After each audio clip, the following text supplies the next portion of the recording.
I want to give you a few pieces of advice. First, don't ever doubt that you deserve to be there. The admissions committee saw something special in you, and they were confident that you could succeed. That's why they accepted you. So don't waste any time worrying about whether you belong. Instead, put that energy into working hard and learning. Learn as much as you can. Second, don't be afraid to try new things. These years are a precious opportunity to discover who you are and what you love doing. So be brave. Take some risks, make some mistakes, and then learn from them. Third, whatever you do, don't try to do this alone. Find a community to support you. Find professors to mentor you.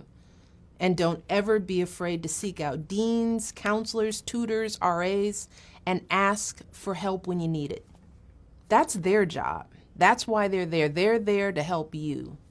Finally, never forget that there are so many people who believe in you, people who are cheering you on every step of the way.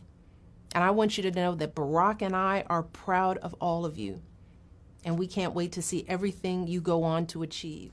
Hi everyone, and welcome back to my channel. Thank you so much for liking and commenting on my first video. I truly appreciate you guys. I think I'm gonna come up with a name for you all, so I don't know, I'm thinking about J Game, but let me know in the comments what you think about that. But today's video, we're gonna talk about first generation college student, and I have one of my bestest friends here named Aliya. She also has a YouTube channel, and I'll drop that when she comes. Let's get to this video.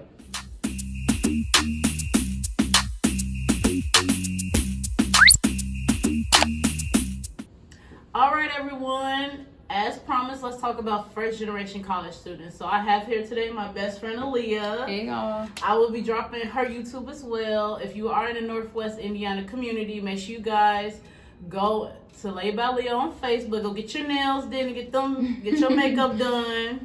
Support Black businesses, okay? So now let's get into it. So Aliya, can you start a little bit about telling us about your background? Okay, so I just graduated with my bachelor's. My main thing that I had studied was forensic science, like DNA analysis, chemistry, biology. I took a couple technology courses, and in my first year I did engineering courses. So pretty much stuff in the STEM field. And right now I'm working on my master's in information technology. So yeah, be looking out for that. And yeah, we're going to talk about first generation college students, the different types of struggles that they go through, certain things that you could do and avoid doing to make your path a little bit easier for you. Yes, and if you didn't watch the first video, just another key insight about me. I got my bachelor's in communication. I am pursuing my master's in business administration that I will be graduating this year, people, so pray for me. All right, so let's get into the first question, Aliya. So on here it says, can you define what first generation student means to you? Oh. Okay, so what I feel that first generation means, which I feel like if you are a first generation college student, you might as well get that tatted on you, because like you don't know how much of a proud and like a rewarding feeling it is to be a first generation college student. So I think in definition to me is a person that is determined no matter the odds, no matter the statistics that we face, no matter the struggles we go through, we're going to get through it because we're the first, and we're going to be the first to overcome it. Me personally, how I would take that question, I would say it's like pretty much any person that doesn't have a parent that had attended school or a close relative that attended school, and they really don't have those same resources, and they don't have that background knowledge of certain things you have to do in order to succeed, to even get through school and even walk through the door to get things started. The technical term. Yes, yeah. Y'all. I took that too literal. But hey. So the next question says, what challenges did you face? So the challenges I face with becoming a first generation college student. So I didn't have no one to really guide me. It was really just I needed to know how to do it and how to get it done by myself, which was really hard at the time. But luckily I did have trio programs to help me. So Upper Bound, shout out to Upper Bound Trio Services. because without you guys, I wouldn't even know the first thing of even entering a college. Like, what is financial aid? How do you take out loans? Like, what should I even be in housing? Like, what do I do? So I think that's the hardest thing, is just going through it by yourself. So I couldn't go to my sister and my brother and say, oh, hey, how do you do this time? What the hell is APA? Like, I couldn't do none of that. What about you? I think some of the challenges I faced was walking in, kind of trying to know what is it that you want to pursue, and find out whatever you're wanting to do, find out if you actually do need a degree for it. Because some of the stuff that you all are wanting to do, you really don't need a degree for it. You could work your way up if you want to not work your way up and go straight to it. Sometimes all you need is a certification instead of a degree, certain stuff like that. And I think a lot of the times when I didn't know something, like she said, like, you can't go to your brother or sister, you can't go to your parent and say, oh, how do I do this on the FAFSA, or should I do this instead of this, or certain things that when you're first walking into college you don't know about. So I think that was the biggest challenge.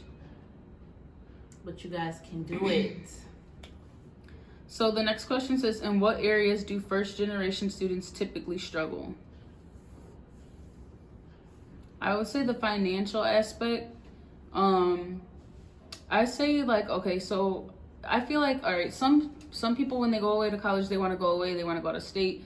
But I feel like the smarter way to do it is to stay in your state, because you actually get more federally granted money to you if you stay in your state instead of going out of state. And the tuition is always cheaper too if you stay in the state. And I'm gonna piggyback off of that, because we have a lot of friends. If you are part of the Northwest Indiana, you do know about 21st Century.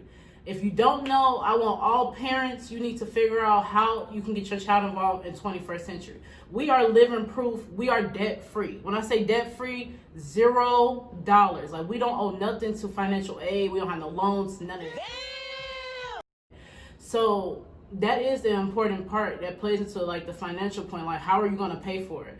I have a nephew in college now where he could have got 21st Century, but that he wanted to go far off. But I commend him. If you could do it, you could do it. But the smartest thing is, like Aliya said, stay in state, because when you start getting them out of state, you got to think about housing, food, like. And if you really think about it, we got paid to go to school. We did. We got them refund checks. Hey, they used to hit every semester. Be smart with them, though. Disclaimer. But yes, definitely, like, just look into your sources for financial, whatever I'm trying to say, but scholarships, all of that. You just have to know, how are you going to pay for this? Because you don't want your kids to be in debt because you were in debt. So the next question says, in your experience, what are some key pieces of information that first generation students are missing or learn later? I feel like something that I learned later on. Yeah, go ahead. No, go. So, okay, so like that whole thing, like figuring out what it is you want to do and figuring out if you actually need the degree to do it. And then if you do need the degree to do it, what else, else do you need in order to work? Like, okay, so for instance, like me, it's like STEM. I wanted to work in a lab, and a lot of the labs, they require a certification. I didn't know that until after I graduated. So, you know what I mean? Like, there's certain things I would say, like, really, really, really do your research on what it is that you want to do and, like, the actual requirements before you just jump into something. And another thing I would have to say is learning, like, okay, so for instance, if you do take out loans, like, you all should be getting the loans that you don't pay interest on while you're in school. Like, the interest doesn't start till after school. Learning if you go back to school that you could get loan deferment, stuff like that. What were you gonna say? I gotta figure out what the question started off was. In your experience, what are some key pieces of information that first generation students are missing or learn later? One thing I figured out that I learned later on after, like, I got my bachelor's was that, like, understanding what you can do with your degree. I know that sounds like so dumb, but it's like, you got all these different jobs you can apply for, but it's like, how do you bring yourself with these jobs? Like, what makes you stand out than other people? Than other people on the application. Like, so like, what do you have to offer personally? Right, like, I'm a communication major. It's thousands of communication majors. Like, what do I have to offer that other people don't? So, like, I had to learn, like, okay, if I work for Trio, I'm gonna get this this experience. If I do this, I could get this experience. If I do this internship, I could get this experience. So I actually gained the experience to like brand myself. And another thing, like I learned that I had to be my own advisor, because not throwing shade to any advisors out there, like y'all do y'all thing, you know. I know y'all got a lot of people y'all got to handle, but when it came down to me, I was my own advisor. So I followed my degree map to a T, and it was sometimes like the advisor would be like, oh, you got to take this. No, I don't.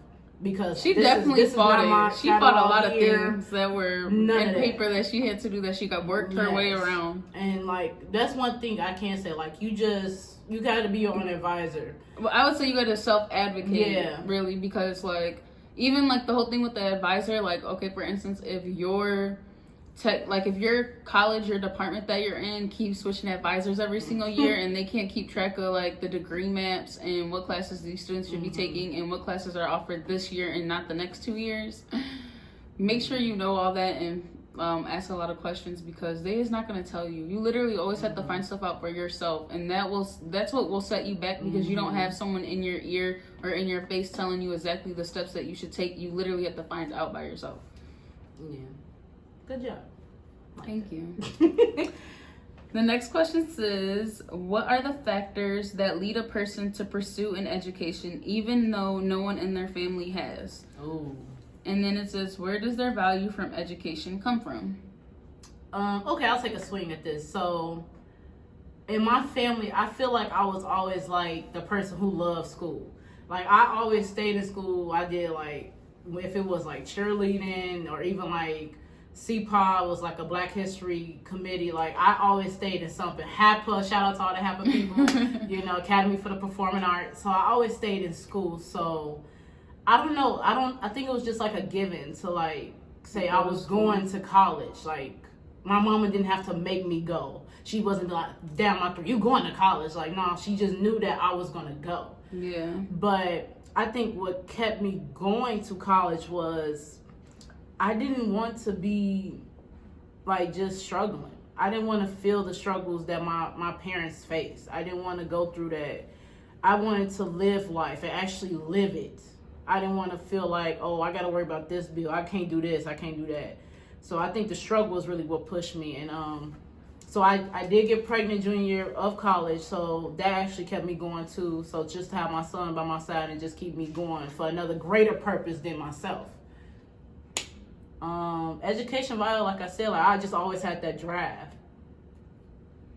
I would have to say like the factors that lead a person to pursue education, like she was saying, like you as a person actually have to value education, because if you don't value education and you don't like school and you don't think like it's of an importance to you, then you're not going to want to go to school. You know what I mean? That's not going to want to push you to go to school.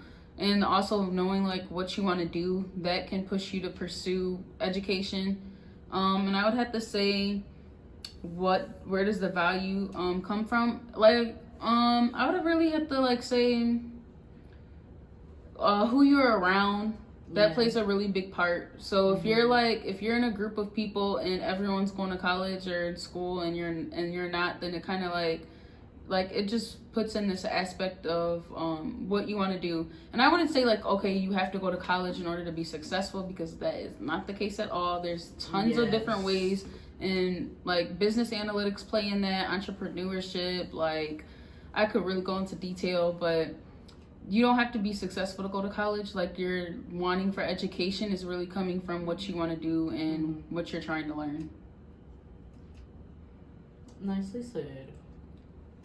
So what are some useful resources for first generation students? Let's get to the nitty gritty. Okay, people, I'm just gonna speak facts. Y'all school got money. I don't care what they say. They might be in debt, blah blah blah blah, but they got money. If you're on campus, or if you are whatever school you go to, look up any TRIO programs versus is student support services, McNair. Get involved in them TRIO support services. Like, they are phenomenal. They'll help you with anything. So like, we're McNair scholars. So with that being said, like, they'll help us in guiding us with our masters, like taking us places to visit this master's program and that. or even like student support services. They'll help you with your books. So you just really got to know the ins and outs of TRIO services. Another thing, like, utilize your campus services, like the writing center, like stuff like that. The tutoring center helped me out a lot when it came to those math classes. And don't be that student that wait till they get like a D or an F to go there and try no. to, yeah. I feel like, okay, so if you're like, if you have any type of math course, like, you should be up in the tutoring center that very first week. Like, you should be on top of it. And you're going to find that there's already people in there teaching you that already took the course, and they're going to have some old work, because I feel like every college student don't save their work for the next person. And you're going to be able to tell, like, what type of questions those teachers or professors ask you on tests, like how they want the homework outlined, stuff like that. It's really to benefit you. And don't be afraid to ask for help, because remember, you're the first to do this. So all you can do is ask for help when you can't get it at your university, versus at home when you're just by yourself cringing like, damn, what do I do? So ask for help, y'all. It's not that hard. And like she said, like, just really know like what type of services your campus is personally offering. Because, like, they even, like, a lot of the colleges have career centers where they help you. If you don't know what you want to do, they're pretty much going to help you find what you're passionate about and what is something that would work for you. Like how she said, like, the student services, like, they're not going to advertise that they got money to help you pay for your books. You literally have to go searching for it. And which is sad. It is sad because you're not told, but you have to put in that footwork to get what you want. Next question. What is the hardest part of being a first-generation college student? What do you wish you knew back then, and what do you know now? And is it okay to keep changing your major?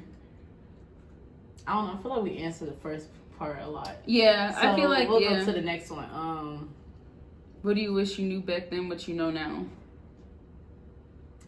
So I used to change my major a lot. So when I first came in, no lie, y'all, I thought I was going to be a nursing major, full out. I was like, then I got to chemistry class. I was like, yeah, that's not for me. I kid y'all not. Freshman year, I was not going to chemistry class. That's how deep it was.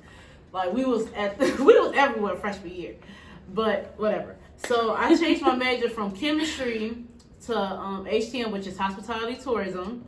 And then, like, I literally, y'all, it was one day, and I just sat on the stairs and cried, because I was just like, what the hell do you want to do?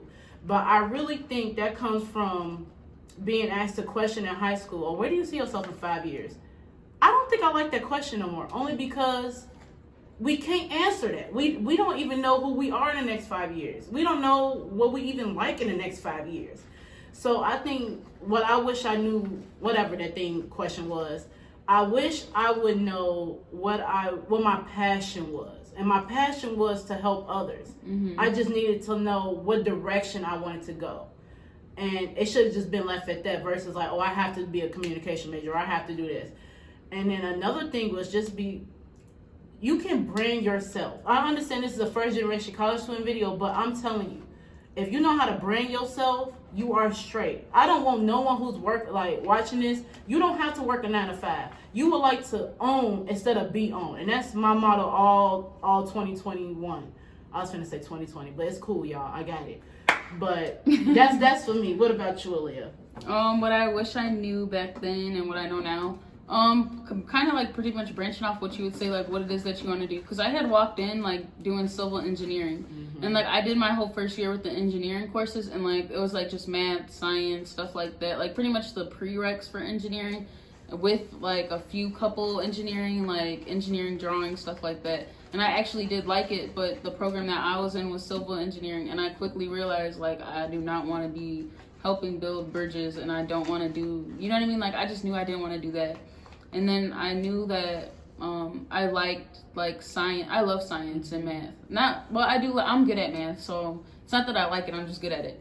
But I love science, and so I wanted to still do something that was science, but I also like she said, like I like helping people. I like makeup. Yeah. I mean, that's not really helping no one, but helping them look good.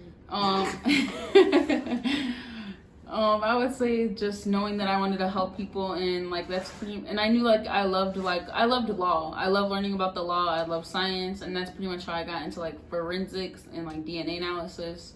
But and I would say like like if you have a passion about something else, like she was saying, like I like makeup and nails, like you could still pursue that and pursue something else. Don't feel like you have to choose one or the other. You just gotta work double hard, and put in more effort to do both.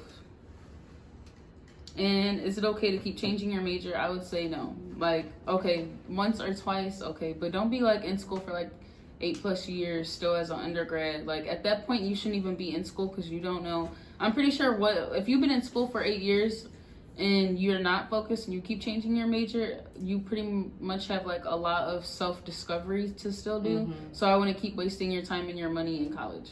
And just to piggyback off that, the more you take trying to find your major, the more money you're taking from financial aid. So it's just best that, I'm not saying you come in knowing, but at least your freshman year is the year where you be like, figure it out. That's what the year you figure out. Don't go into like your sophomore year trying to figure it out. Like, no.